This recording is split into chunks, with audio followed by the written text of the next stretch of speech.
Welcome back to Bread and Butter, everybody, where we're serving the basics for Hearthstone improvement in episode 104. And as always, I'm Doc McButt, joined by my co-host Tito. Tito, how are you? I'm fantastic, Doc. And listeners, we have a very special guest today. Rise, welcome to the show. How are you doing today?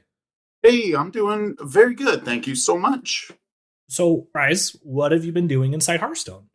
Let's see. Inside Hearthstone lately, I've been trying out Shafar Rogue for the first time, and also Libram Paladin. How about yourselves? I've just been playing a lot of Battlegrounds. I'm digging Battlegrounds. I finally got to try Naga a couple times.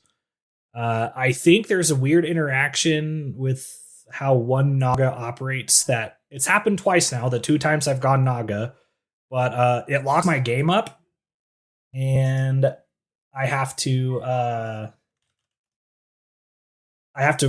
close down my game. Otherwise, it's just frozen in the combat. Is this a known bug, or is this a doc bug? I haven't gotten a recording of it, so I can't give it to anybody. It's just something I have noticed, I have experienced, so I don't know if it's like hardware limitations, which I wouldn't think it is, but I've noticed both times it's been with Naga. I don't think the enemy's board has had the same minion on it that has caused this to happen, so I think something Naga specific. Fair enough. And what have you been doing inside Hearthstone? Oh, sorry? I was just going to say, I realized when I was answering your question, I don't do much Battlegrounds, but I do a lot of Standard. That's another way to answer the question. Tito plays a lot of Standard. I don't play as much Standard as I should, but I do like playing a lot of BGs. Tito, what have you been doing inside Hearthstone? I've been playing, obviously, some Standard. Mostly Asteroid Shaman and Discover Hunter. I can't quit those asteroids, even though they're probably not as good as I'd like them to be. Get a little tired of big druid stuff, but I'm still having fun. And today I got my BG MMR up to 4,500. I just jammed a bunch of games while I was doing some organizing and cleaning. We had packed up all our stuff to potentially move, or we were looking for a place, and we were getting ready to kind of show the house and stuff like that, but that's kind of gone by the wayside with some things. So I've been unpacking, and that's been a chore as well. But while I'm doing that, it's hard to do that with Standard, but Battlegrounds, that's easy. I think I only had like 2 games where I lost MMR out of like 10, so it was a nice steady climb. Last couple days in Standard, though, I have hit a little bit of a rough patch. I've been donating MMR. Not MMR, ladder ranks, and it's sad, but it's okay. We're gonna keep those emotions under control. But Rise, what have you been doing outside of the game of Hearthstone? Let's see, outside, we've been dealing with cold weather here in New Jersey, so it's been hard to walk my dog. But when the weather's been in the 30s Fahrenheit, I'll take my dog to the dog park. So we go out as much as we can. And I've been trying to do some reading, believe it or not. Get back into reading some books. Well, I'm sure people would like to know what kind of dog. What's your dog's name? Let's get the dog details. Yeah, so I have a boy. His name is Cliff. He's a beagle. Oh. About 2 to 3 years old. He's spectacular. He's fantastic. Thinking of getting him a sister, actually. Another rescue. That would be the 3rd beagle in total that I will have owned. So, heck yeah. Yeah, love the beagles. Thank you for asking. Always happy to chat about the dogs. Yeah. How about yourself, Doc? What have you been doing outside of Hearthstone? Yeah, I mean, the holidays just happened, so I've been busy with a lot of that stuff. Played a little bit of Magic this week, not a bunch, but I did just play board games for like 4 to 5 hours straight today, so that was fun. I had my buddy and his wife come over, and my fiance and I, we played Root for the first time, which that's a very fun board game. And then afterwards, we played Everdell, which is a game my fiance and I have played a bunch of, but my friend and his wife had never played. So we each got to teach each other a new game today. board games are just fun, and like I'm always excited when I get to play them. I don't play them enough. There's just 24 is not enough hours in the day to do everything I want to do, and so it's it's really difficult sometimes. Tito, what have you been doing outside Hearthstone? Well, I'm about 2 weeks away from starting work. So just trying to get some stuff done around here that needs to get done. My wife's traveling for the last few days, so spending a lot of time with my boy. We went to Fun Spot, which is like a video game arcade museum type place where they have all the old video games like from Donkey Kong and Space Invaders and whatnot to some modern games and pinball machines. And they have some of my favorite pinball machines. They have Adam's Family. They have Twilight Zone. They don't have Bullwinkle, which was my favorite, absolute favorite. But they have like a good mix of new games and old games, and they also have bowling alleys and all that. So we did that this weekend, or on Friday, I think. And then we also, he had, a day where he went over to, we met up with one of his friends at a trampoline park, and also went to see Sonic 3 with his nephew. So overall, a busy time. And yeah, and then the last couple of days, I've just been kind of really trying to organize and clean and get ready for this change in environment and this change in kind of lifestyle. So we'll see how this goes. But enough about me, Doc. Why don't we get to know our guests a little bit? What do you think? Yeah, that's a fantastic idea. So, Rise, how did you get started in gaming, and how did you find Hearthstone? Oh boy, how did I get started in gaming? Well, my grandmother, I guess, was married to a gentleman, not quite my grandfather, but he was, a stepdad, right? But he was playing Age of Empires 1. Yes. And boy, that soundtrack and those first missions Yeah. completely cast a spell on me that has never released me to this day. And so around that time, I also played Lego Island and StarCraft 1, Warcraft 2 in the 90s. And yeah, those are just some of my favorite memories for gaming growing up. Little PlayStation 1, little Sega Genesis, little Street Fighter action back in the little Game Boy growing up, little Game Boy Color, Pokemon back in the day. So let's see, how did I get started in Hearthstone? So let's see, I loved Warcraft 2 and Warcraft 3. Those were games that I played. So let's see, Warcraft 3 was what, Reign of Chaos and the Frozen Throne. So the little RTS version of Warcraft. That was my jam. There was a little place called the Gamers Planet, right? And they would charge me to play Warcraft. They would charge people, citizens, consumers, for their internet so that I could play BattleNet against other people because for whatever reason my dad wouldn't have me using the internet at home. So I would be playing Warcraft as much as I could growing up. And so Hearthstone eventually became a thing. And I've pretty much been playing it a whole bunch. That's awesome. That's one way to look at it. What is Lego Island? Because I've never heard of that. So this was around the time when The Sims 1 came out. It was a fantastic game. I actually mentioned it. I stream Hearthstone. I mentioned it in chat the other day. One person actually recognized it, remembered it. It's a really cool game. Lego Island. The Brickster is the villain. It's fantastic. And then they came out with Lego Island 2, which I don't really have as many good memories about. But Lego Island 1, that was my jam as a little kid.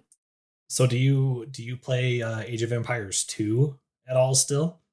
Actually, yeah. Heck 1 and 2. Yeah, mythology is good. And but yeah, 2 is fantastic. Absolutely fantastic. I like RTSs in general. The genre is very good. Very fun. Absolutely. Age of Empires 2 is one of my favorite games. So where did the name RiseWasHere come from? I'm so glad you're asking that. So I played a criminal amount of Team Fortress 2 when I was in college, thousands of hours, right? And in Team Fortress 2, you have this little character. And for example, I was a demo man with his, grenades that would explode. And so I would run around. The enemy would trying to be pretty much coming out of their entrance, but I would have so many explosives, it was pretty much called spawn camping. Hmm. And so they would never be able to come out of their zone the whole time. And so I would do this, it was called a graffiti tag. Actually, excuse me, I should say my name in those days. I used to go by Rise Against, followed by my age. And that was for the music group. Hmm. So that was my name at the time. This was when I was in college, and so this graffiti tag. Anyway, so I would spam this little graffiti tag. If you know graffiti in real life, graffiti on a wall. Well, in this video game, you could spray your own graffiti as long as you uploaded it, to the game beforehand. And I would do this custom tag called "Rise was here." I would just spray it on the wall in the game so people would know as they were getting spawn camped, well, this was my zone. I'm doing this. I'm doing this. So I was a bit arrogant. I needed the ego boost back in those days. So yeah, that's where the tag came from. That's where the name came from. Rise was here. Awesome. So you switched careers and went to streaming full time. What was that process like for you, and how has it been since then? Okay. So that's a big question. So Yeah. I did switch careers. I even went to grad school to get a master's, and I graduated. I did get the master's in for teaching. So I was a teacher on, for high school students, for middle school students, all kinds of students, elementary, for 10 years or so. And this past March, actually, my dad got sick. So I needed to spend more time taking care of him. So I actually withdrew from my job, and I put more time taking care of him. And what I also did, just as a way to uh, kind of keep myself occupied in something that I was already doing a lot of, it was streaming. I was already full time teaching and part time streaming on top of that. So I pretty much put in a lot of hours streaming starting in March of this year, and that was how. And so, what was that like, and how is it going? Boy, what a change! So I've been playing Hearthstone for a long time, especially. So before I became a streamer, I would hit Legend every month, and then kind of stop playing, and I would just watch streams and just hang out. Great community. And so now that I became a streamer, I am having to play more Hearthstone than I ever dreamt. So in that pretty much means 5 to 6 hours or more. It's not eight or up to eight. So I've done 12-hour streams. I mean, the amount of hours of playing Hearthstone is extreme and not normal. It's not the normal Hearthstone player, I would say, who's putting in this kind of time. So that's been a bit of an adjustment. It takes an adjustment for me to take in that much Hearthstone because it's a frustrating game. It's Mhm. depending on the meta to see what people are doing. There's so many different things that can be frustrating on any different day. uh, it's it's a challenge. It's a fun challenge, though. How's it going? It's been a fun challenge. Yeah, there you go. Yeah, it's been very fun. So, as far as like content creation goes, do you do anything else like YouTube videos or anything like that? Or do you have plans of making more content at all other than just streaming? I do also make YouTube videos, all focused on Hearthstone. Pretty much trying to make YouTube videos that are useful to people. Mhm. Our time is so valuable nowadays, as in there's so much content out there that we could consume. Yeah, when I go to make a YouTube video, I can just feel the competitiveness of the field. How many other people are just making YouTube videos? I mean, my God, YouTube is just a civilization, pretty much. So I need to make high quality stuff. That's a must. So it's easier said than done. So yeah, a lot of my focus has been put into thinking of quality more so than quantity when it comes to YouTube. Do a lot of guides, more so, do a lot of guides. Really, it's just unique decks maybe that I feel other Mhm. people might want to try. We focused our last one on Banana God's Libram Paladin. He has his own unique version, somewhat unique version of Libram Paladin. And that one's been very fun. I really like the Libram Paladin. So that we did a little YouTube video on that. We might do a little thing on the Titans, a look back on the Titans, or look forward to 2025 Hearthstone. That's a little sneak peek Mhm. what we got coming in the works. But pretty much just YouTube and Twitter. I've always done Twitter, or now it's called X, but I've always done that as well, just for Hearthstone. I've limited myself to I only want to engage in Hearthstone on that platform, and I don't want to create negativity Mhm. or division within Hearthstone. So I try and make sure my Twitter platform and all my platforms really, I don't really want them to be divisive. I want them to bring people together.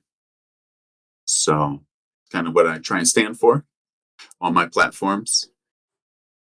Heck yeah. So what have been your biggest challenges while being a full time streamer?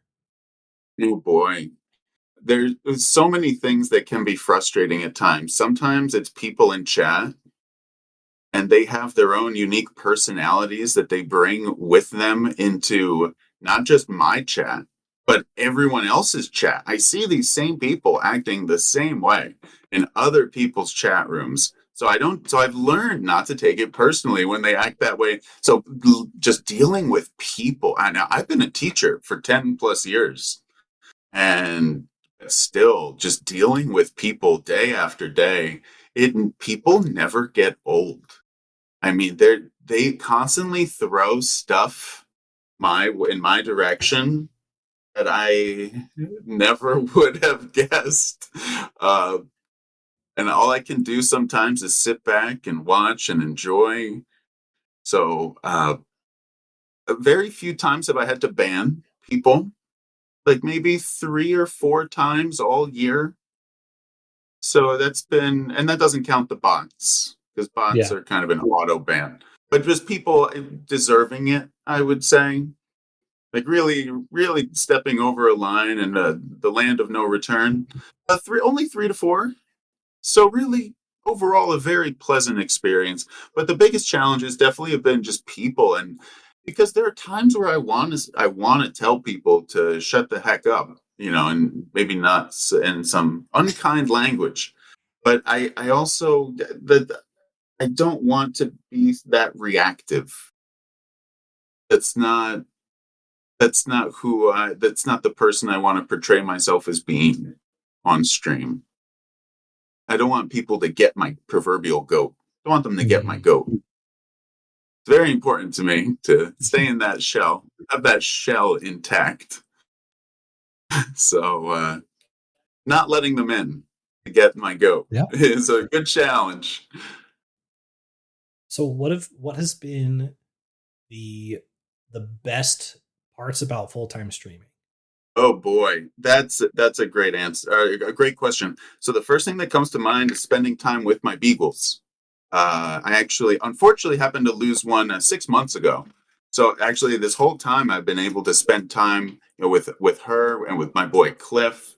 And so being with my dogs, working from home, uh, gives me so much happiness. So I'm not married. I don't have children. I had my 2 beagles. Now I have one. Looking to now 6 months have gone by. Looking to get another beagle. So spending time with my beagles, raising them, it just makes my world go round. So being a full-time streamer, working from home, making my own hours, sometimes I can just do an 8-hour stream. I can do a 12-hour stream. Sometimes I do multiple. Sometimes I do a morning and a night stream. Little 4 hours here, little 3 hours there. I've found that streaming 7 days a week, trying to stream 7 days a week, announcing that, has been very good.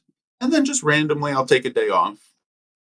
But yeah, it's been there's so many good parts, quite frankly, and having a community. The community is really fantastic. There's some frustrating parts about it. Not everyone is always so cuddly, right? To be around. Not everyone is warm and fuzzy. Some people are kind of curmudgeonly, and and harsh, maybe, or whatever word you want to use. It's totally subjective. Some people would label it cruel, cold, whatever. But just dealing with people. I like dealing with people. So yeah, a lot to love. So what is your favorite Hearthstone class and why? I have a hard time answering that only because my number one win total would be Rogue, but my favorite class is Demon Hunter. So I kind of look at them as my fingers are crossed. If you remember crossing your fingers behind your back, like as a kid, like my fingers are crossed like that. One being Rogue, one being Demon Hunter. Fingers interlocked or whatever. So, and they're both kind of the same to me. For Demon Hunter, Soul Demon Hunter was really what sold me. Soul Demon Hunter back in the day, Soul Shard Lapidary, going +5 damage to your hero with a Marrow Slicer already equipped meant you would deal 9. You could swing for 9. Pretty like on turn 5, you could swing for 9 damage. And if there was this card Twin Slice, which you could just... It was so dirty. So pretty much your Demon Hunter could swing regularly for more than 10 damage. Now, I had taken a break from Hearthstone from the Grand Tournament to Scholomance Academy. I went to grad school, so I took a break from Hearthstone for that portion of time. But when I came back, this Demon Hunter thing was unlike anything I remembered from Black Rock Mountain. So Illidan. So I quickly amassed 1,000 wins with Demon Hunter as fast as I could with this Aug Merchant and this Brawler guy. I don't remember his name anymore. Bone Chewer Brawler or something. When you when you damaged him, he would become enraged or something, and you would give him Divine Shield with this Aug Merchant. But boy, did I love this Demon Hunter stuff. So my favorite class to play, Demon Hunter, and big weapons. So is it safe to assume that is your favorite deck of all time as well? Or do you have a deck you liked more than that one from another class? Oh boy, that's a tough one. So historically, I would say 100% it was Soul Demon Hunter. But recently, I do have to give a huge shout out to the Energy Shaper Casino Mage from within the last year. That deck, I played that deck only for days, weeks maybe. That was the only one I wanted because I knew rotation was happening and we were going to lose it. So I just jammed it every day as much as I could, and I put my arms around it every day. Oh boy. Yeah, the Soul Demon Hunter is the legendary, the historical one, yeah. Heck yeah. So what is something people might find surprising about you? And this could be something that maybe Twitch chat knows, but like our listeners wouldn't know, or it could be something that neither place would know. It's a tough one because I tend to answer all questions as long as they're not, coming from a place that feels weird, I would say. Uh, so pretty much people can ask me anything, so I feel like I'm pretty transparent. People pretty much get a sense of who I am. But so I guess I would say maybe something biographical, such as I don't have any brothers or sisters, but I always wanted a sibling growing up. So it's what so growing up I always wanted a brother or sister, or even a dog or a cat. A single parent mom said no to all of those things. So I never had a pet, never had a brother or sister. I'm also an only child, so we had cats though. Yeah. You did have some cats for company. Oh my god, I'm like dying for company growing up. We didn't have them though until I was in like I don't think we had them until I was like late middle school, early high school or something though. So it was definitely after 5th grade, so it wasn't when I was young. But yeah. I have an older sister and I have an identical twin brother, so I wasn't hurting for a sibling, but definitely was hurting for individualism though, because having a twin and living in a small town on top of already being a twin, everyone just puts you both in the same box all the time. And so it's a lot of the nature versus nurture stuff where like my brother and I tried really hard to individualize ourselves apart from each other. Which is funny because now that we haven't lived together in a long time, we're probably more alike than we've ever been and get along the best we ever have. Um, yeah. So New Year's coming up. People usually do resolutions of some kind. So last year, Tito and I had made Hearthstone resolutions. Do you have any Hearthstone resolutions for yourself this year, Rise? Oh boy. Uh, well, I tend to play tempo decks, aggro decks that threaten enemy life totals. I like doing that kind of stuff. But so some of my resolutions I would say is to get out of my comfort zone and play decks that have more of a late game focus. Do that a little more. Okay. How about yourself, Tito? I am trying to focus less on the numbers and more on the gameplay. Like last year was really big. Like I hit 11x once, and I really want to get there, but I think I kind of sometimes don't see the forest for the trees. So I've been really trying to just focus on, hey, you know what? If I lose some ranks, whatever. If I win some ranks, whatever. How am I playing? How are the games going? What am I making good decisions? Am I playing slower?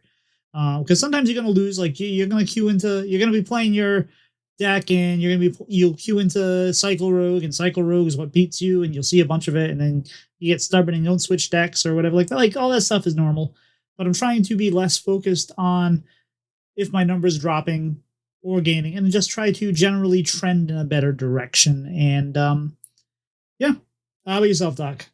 I want to play standard more. I typically, at least this year, since I've started playing standard again a little bit more than I had last year, have found that I play a decent amount like the first 2 weeks of the month, and then I just peter out and just get burnout of standard and just play BGs and or also other video games. So I just want to try to play standard like more consistently throughout the month. Results will be what they be. I've still have never hit legend. That is still a lofty goal of mine. But it's definitely also a volume issue on top of just since I haven't played standard in a long time, my skills aren't quite as what they used to be or should be to hit that. So just play a greater volume of standard, I guess, is my big Hearthstone resolution. This is a bit of an aside, but you mentioned like the same thing happens with other games. I meant to say this in the outside of Hearthstone. For Blizzlet Game Club, one of the games we had was Plague Tale Innocence. And that was like 2 years ago. Yeah. And I finally just was like, you know what? We're going to finish this game so I can uninstall it. And I finished it last weekend or sometime during the week. How'd you like it? It was all right. I like the game was fine. I'm not a big into the sneaky games. And there was this whole like controlling rat mechanic, which was very kind of awkward. I didn't really like it as far as like the big swirling rats. And then like then spoilers, if you don't want spoilers for Plague Tale Innocence, skip ahead 30 seconds. The whole thing where like this kid is like killing people with these rats, but like there's no emotional trauma there from that. He's just like, okay, let's go play or whatever like that. And it's like, well, you know, it was weird. The game itself was fine. The graphics were cool. Again, I'm not big on the sneakity sneak games and all that, and like I didn't like that mechanic. It just felt weird, but overall it was fine. Like 5 out of 10. Won't play again. Won't try to complete it. I'm not going back to looking for all the flowers and all that. But I don't feel like I'm worse for playing it. But anyway, Rise. How about outside of Hearthstone? And you don't have to if like you don't do resolutions, or if you don't have ones you want to share, that's fine too. But are there any outside of Hearthstone resolutions you want to share? Yeah, sure. No, thank you so much. What a wonderful way you phrased that question. One thing, I'll just share a little backstory real quick. One resolution I do every year is just try and make today a good day, no matter what happens. And that's been doing great for a long time now. As for anything this year specifically, resolutions outside of Hearthstone, I don't know if it's a resolution, but more so a goal is just to keep fighting the old weight loss fight. It goes up, it goes down. Recently, it's been doing good, been doing really good lately. So I'm gotta keep having a good diet and just keep Heck on yeah. exercising. Yeah, for myself, trying to do better with or be good with the weight loss plan. But I just want to be overall healthier, whether or not that it directly correlates to like a bunch of weight loss. I couldn't really care necessarily because I don't want to make it to be something that becomes like an unhealthy caring. But I just want to like go outside more and do more stuff. Since moving up north, it's been a little bit difficult because the weather's not quite as nice, and I have to travel a bit further to go and do the kinds of things I'd like to do, like outside to be active. Because when I lived down in southern Utah, I could go hike in the wilderness for like hours just 10 minutes away from my house. But now it's more like a 30-40 minute drive to get to the spot to start that kind of hike. So it's just a little bit more effort I got to put into to do that kind of stuff. And just appreciate the time I have with the people I care about. This year and early of every year is just always kind of, or this time of year and the beginning of every year is just always kind of rough because that's just where all of my family's death anniversaries are. So from like December to February is just a very, very heavy time for me mentally, outside of like the normal seasonal depression stuff. So just appreciating the time I have with people and the time that I spend with them. I think our family was like May through June. We have like the spring sad time. That's interesting. I thought ours was the only one. Wow. Yeah. So in my family, it's specifically what like the week of President's Day in February. So around the 20th, like that week of February has like six deaths in my family in it. So it's just like that 1 week is usually just very awful. Yeah. But I mean, interesting to find out that like my family's not the only one that has that unfortunate circumstance of, just these couple months just super suck. As far as remembering loved ones. Tito, any resolutions for you for outside of Hearthstone? Well, gee, thanks for that happy lead-in.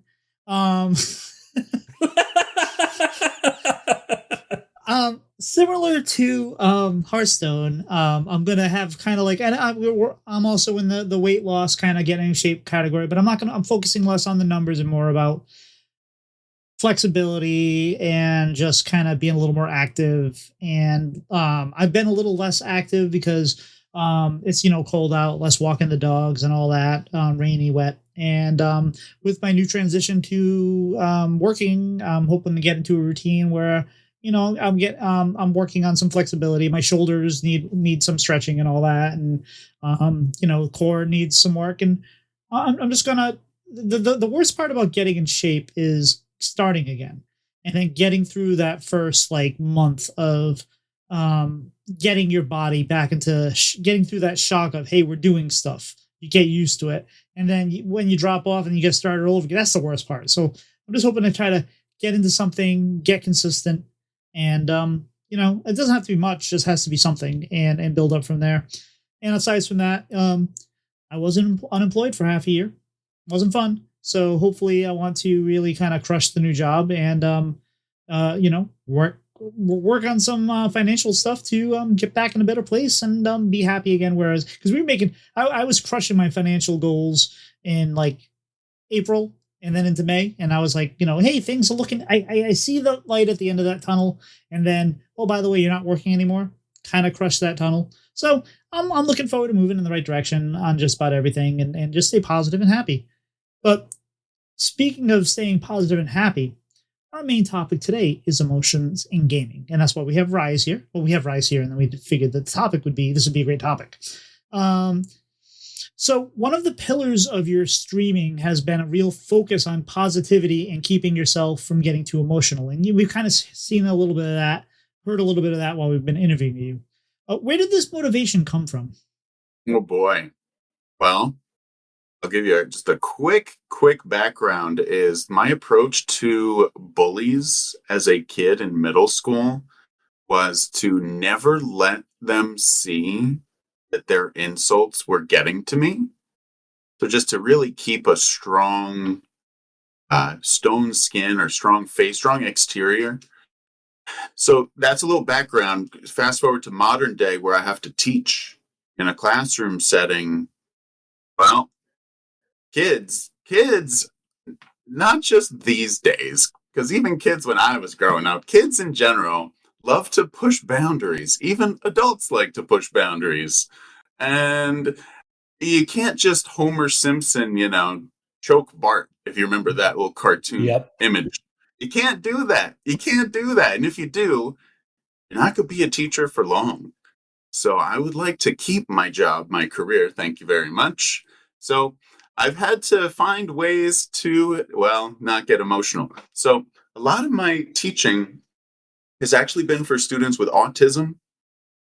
And boy, working with that population of students really taught me patience to such a superhuman level that I look around at certain other people, and when they get incredibly frustrated, I just it seems almost foreign to me anymore because I've had to train myself to just this. So that was actually a really beautiful thing that came from that job. That line of work was in my own life. I've developed just this, I bring this incredible level of patience with me.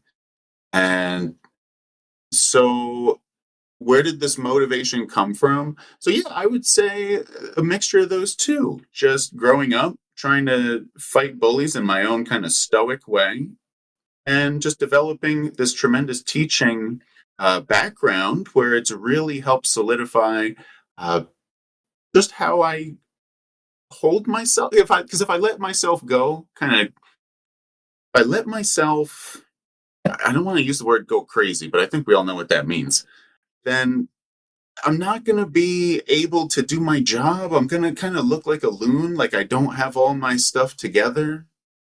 And I want to look like I am capable, like I can do something, like I'm confident, capable. Hey, if you tell me to do something, I will give it my best go. I will get it done. And I always try and put that kind of face forward.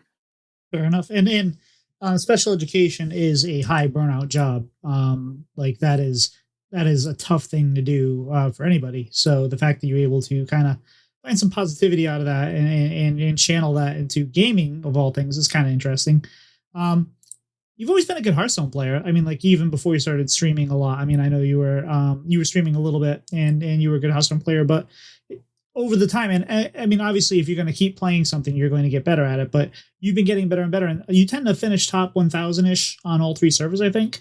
So, how much of your attitude towards the gaming, this positive kind of even keel attitude, how much has it contributed to your gaming success? Boy, what a fantastic question. The attitude. Okay, so when I think of my attitude, I think of one. I have Jay Alexander, his streams, he taught me so much about what's good and what's bad, or pretty much in Hearthstone, just the cards. Then there's No Hands Gamer, who taught me a lot more about some of this emotional side that we're talking about. So, for example, I have to give him a lot of credit for pretty much helping me with what I would maybe refer to as emotional competitiveness, which is we are all subject to emotions as these human creatures. And on the gaming battlefield, if I can control my emotions better than my rival, that gives me one extra opportunity to outperform them. And one way I just narrowly look at that is how many games am I able to queue up? So so if I can keep queuing up game after game after game after game and my emotions are not rampaging, then I consider that a success over another player who I've never met and I never will meet. But that hypothetical stranger who is rampaging, I'm just going to use that word because it kind of really paints the picture very nicely. But if that hypothetical rival is out there rampaging, unable to keep queuing game after game after game, that's just one level of competitiveness that I want to bring onto my side of the battlefield because I want to dominate. And I'm here to win. That's why we play the game. So being able to just queue, though, very important. So just keeping the emotions kind of intact helps with that finishing very high, like pretty high on ladder, I would say for sure. Yeah, yeah. But I just had to give credit to No Hands for kind of helping me learn that emotional competitiveness is a real thing, and I want to be the best at it. Okay, but let's be honest. Let's get real a little bit here, Rise. We all get tilted. You know, you lose 3 games in a row, you make a misplay that costs you the game, you miss that lethal, whatever it might be, you get tilted. So when you do get tilted, are you masking it kind of for the sake of your brand? Are you actually legit finding a way not to tilt? What's your story there? Hey, again, I just have to say, I love the way you ask the questions because brand, I could talk forever about just brand. Yeah, that is a real consideration. Uh, but, but what I really want to focus on is tilting here and the different levels of tilt that there indeed are. So, one way that I can answer this question is there's only been one time, okay, a chatter got me to tilt and he got himself banned. But that chatter really got me to tilt. I'm still tilted off that chatter who I banned. But besides that, besides people, there's only one time in Hearthstone, I think, this year, pretty much, since I've been full-time streaming Hearth, that I have been tilted by a deck, and that was my own self, or unable to pilot Shafar Rogue. It was maybe a month ago. I love I that deck. tried to learn it. What's that, I Tito? said I love that deck. I tried to learn it a month ago and I cratered so hard.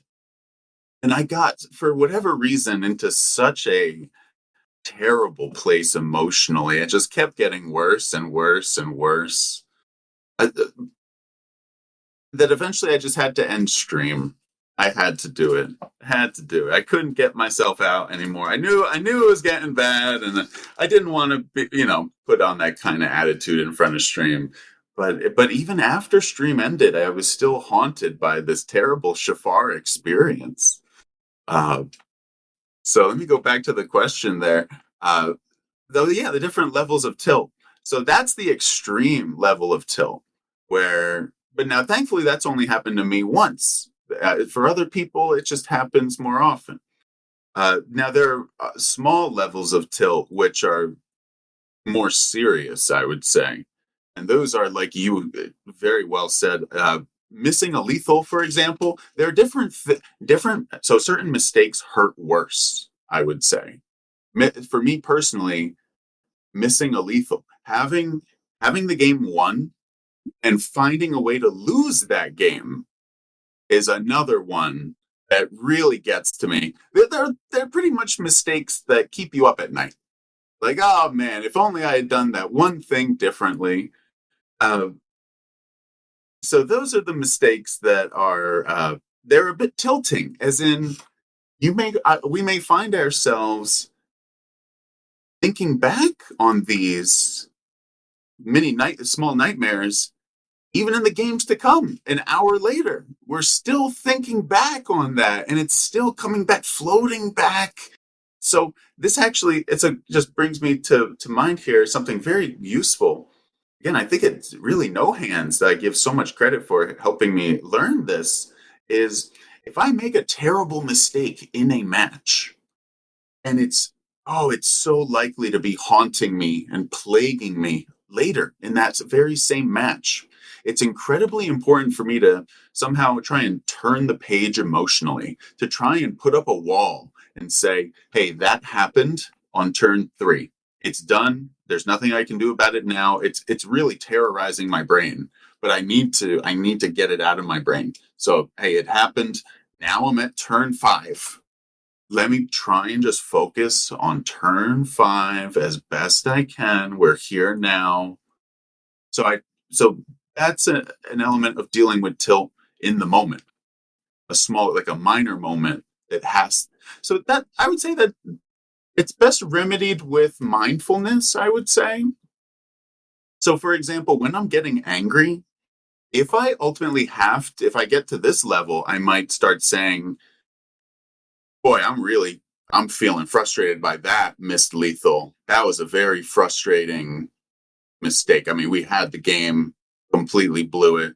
Because also as a streamer, we're having to perform in front of people. We're having to showcase our highlights and terrific lowlights.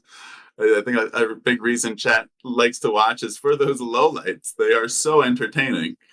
But yeah, no, the tilt is real, and there are different levels of tilt, and they're all interesting to look at individually, I would say. Yeah, we had an episode on tilt too, where we covered a bunch of different ones and all that. But you still like what the real crux of the question is though, like you stand like I like your answers about how you move on, try to move on to the next thing, but you still in that moment when you're streaming, you tend to keep that positivity and it's how are you balancing that positivity with like the frustration? Like how are you continuing to stay positive and happy and entertaining when you really just want to be like, well, what the heck did I just do that for? And like not spiral down into like the tilt.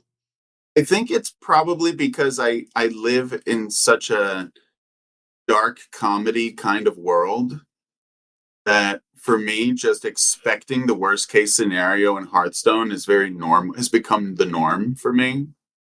So when something terrible and unpleasant happens in Hearthstone, it's just turned into one kind of dark comedy at this point. As in, of course that happened.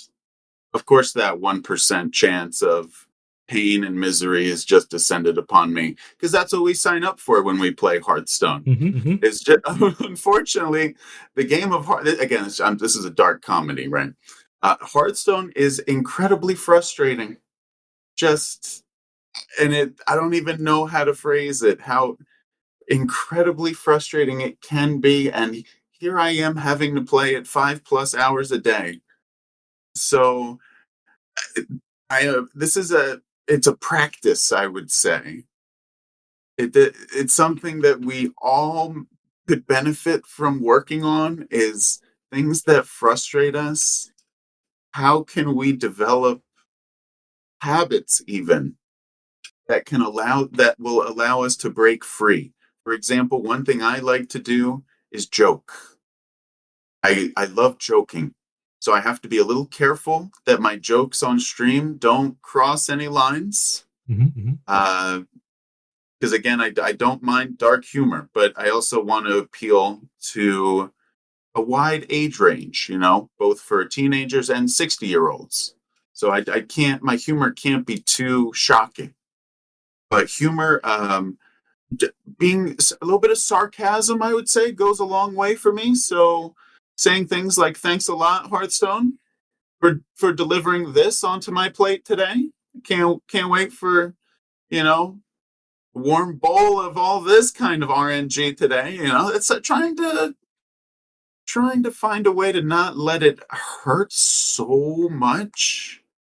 Also, I guess recognizing it's also a video game. My free time is precious, and I'm putting now. I guess for me, technically, I'm streaming, right? It's a job. But for Hearthstone, for the majority of people, our free time is so precious that I really want to put my free time into a video game that's going to make me feel better about my life. So Hearthstone, but Hearthstone, that's why I'm saying, can be a torturous experience. You don't know what you're going to get from a match. Maxibon had a turn 2 OTK on Twitter the other week.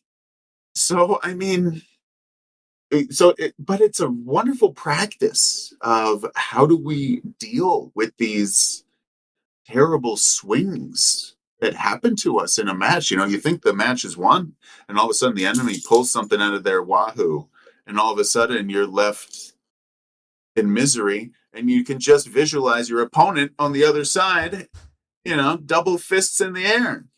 So then it goes vice versa sometimes. It's a twisted game, but we love it.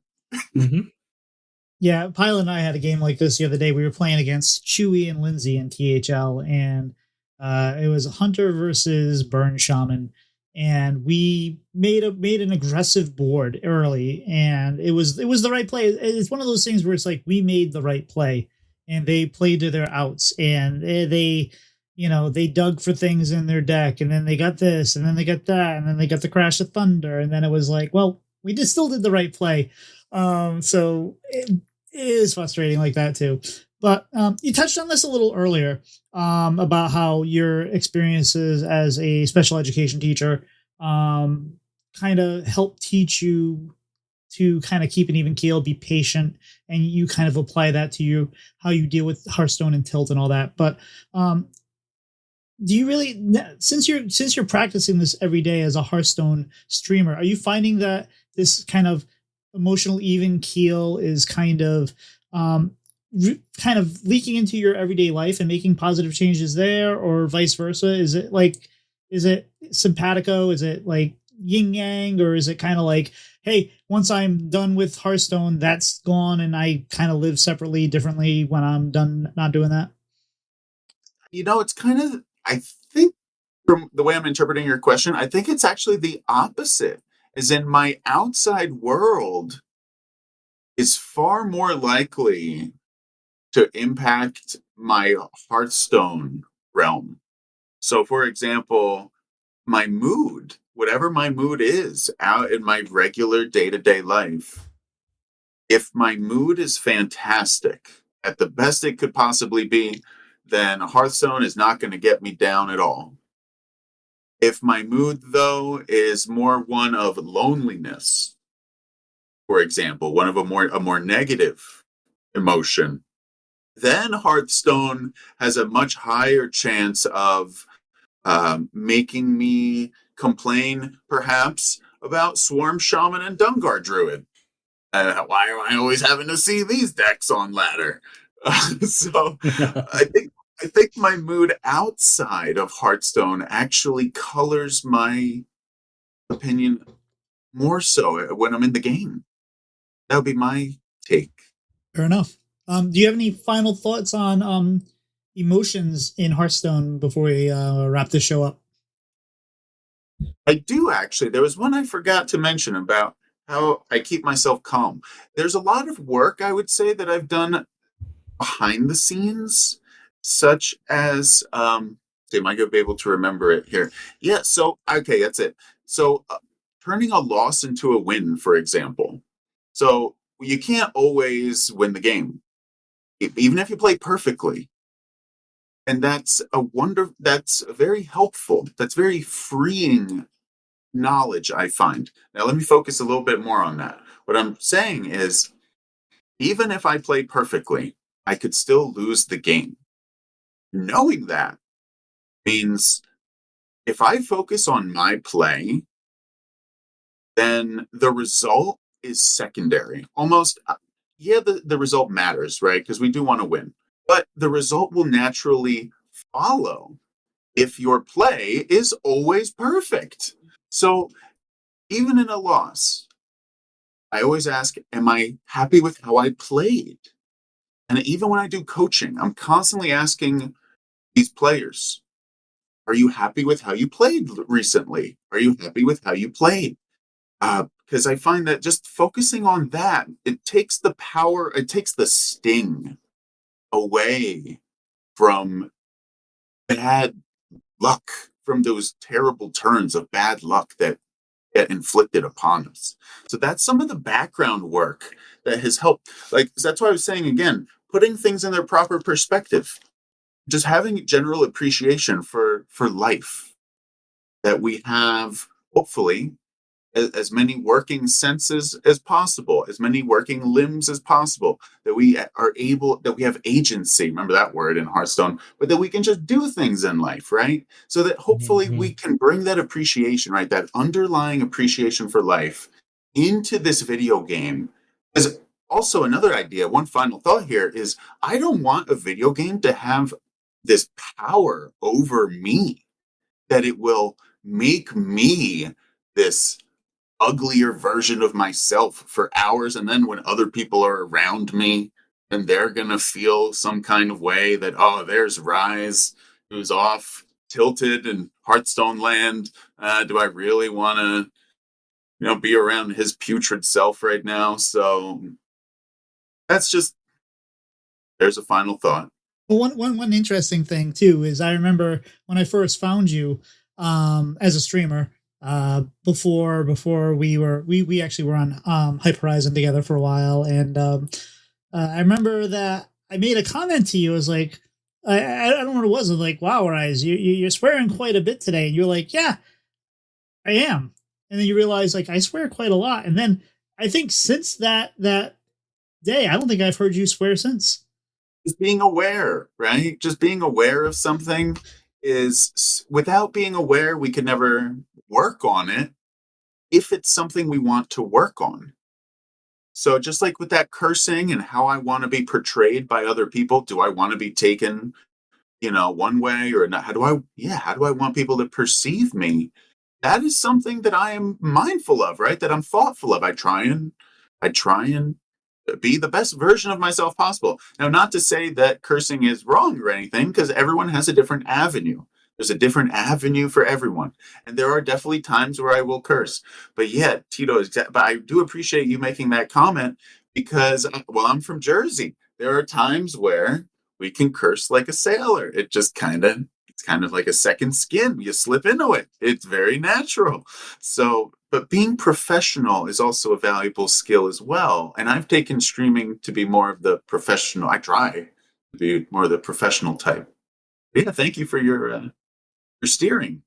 Oh, Almost years ago now. It seems like years ago now, Tito. yeah, it It's has been a been long time. years. Yeah, absolutely. And I still swear all the time, but not on this show. And uh, Doc, that was a lot of information, I think, but I feel emotionally fulfilled after that. But I think I have room for dessert. What do you think? Yeah, dessert sounds pretty good, Tito. So, Rise, what is your favorite dessert? I'm going to go with what I had recently, which I plowed through an entire container of these beautiful rainbow sugar cookies. Heck yeah. Awesome. Can't beat a good cookie. So, listeners, please leave us a review. We prefer 5 stars because it helps with visibility. But give us an honest rating. What you feel like we deserve. Let us know the good, bad, the ugly, because we want this show to be as good as it can be for you and as good as we want it to be. So we can't do that without your feedback. So your feedback is appreciated. If you email us at the show at breadandbutterhs@gmail.com, or if you leave us a review on iTunes or Spotify, we'll read it out on the show. So, Rise, where can people find you on social media? Yeah, everybody, I'm on Twitch at RiseWasHere HS. I'm on YouTube at RiseHS. And finally, Twitter or X at RiseWasHere_HS. How about yourself, Doc? And listeners, you can find me in your local Discord and Blue Sky. How about yourself, Tito? You can find me Twitter, Twitch, YouTube, TikTok, and just about anywhere else, including Blue Sky at Tito Santana HS. Rise, you got anything you want to promote or shout out or anything this week?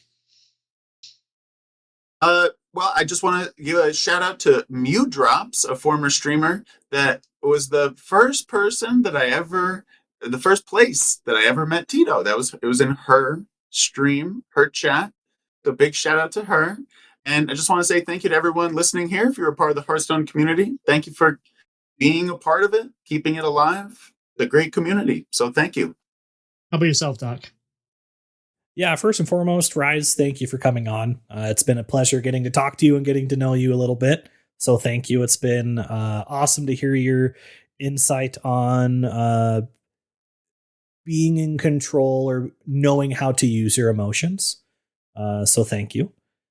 And I just want to, give a shout out to everybody listening this week, because the show is not possible without you. You're the reason why we do it. It's Hearthstone community is a fun community to be a part of, and it's fun making some content for y'all. Tito, how about yourself? I'm gonna say thanks, Rise, for coming on. As Doc said, it's been great. I'm gonna put you on the spot though, Rise. This wasn't in the show notes, so you're unprepared for this. You were telling us how you kind of one of the streamers you like and emulate and learn from was No Hands Gamer.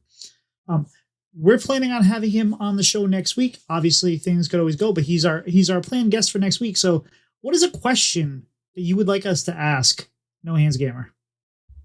What is one thing that he thinks Hearthstone needs to do to survive another 5 to 10 years? All right, you heard her first. It was a very good one. We look forward to asking him that next week, and we look forward to talking to you all, listeners. But I think we're toast. We'll see you. Bye-bye. See ya. All right.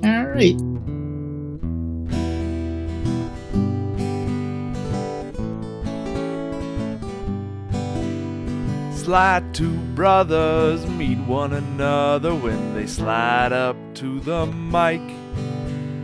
It's bread and butter with one another. Let's start up that recording light.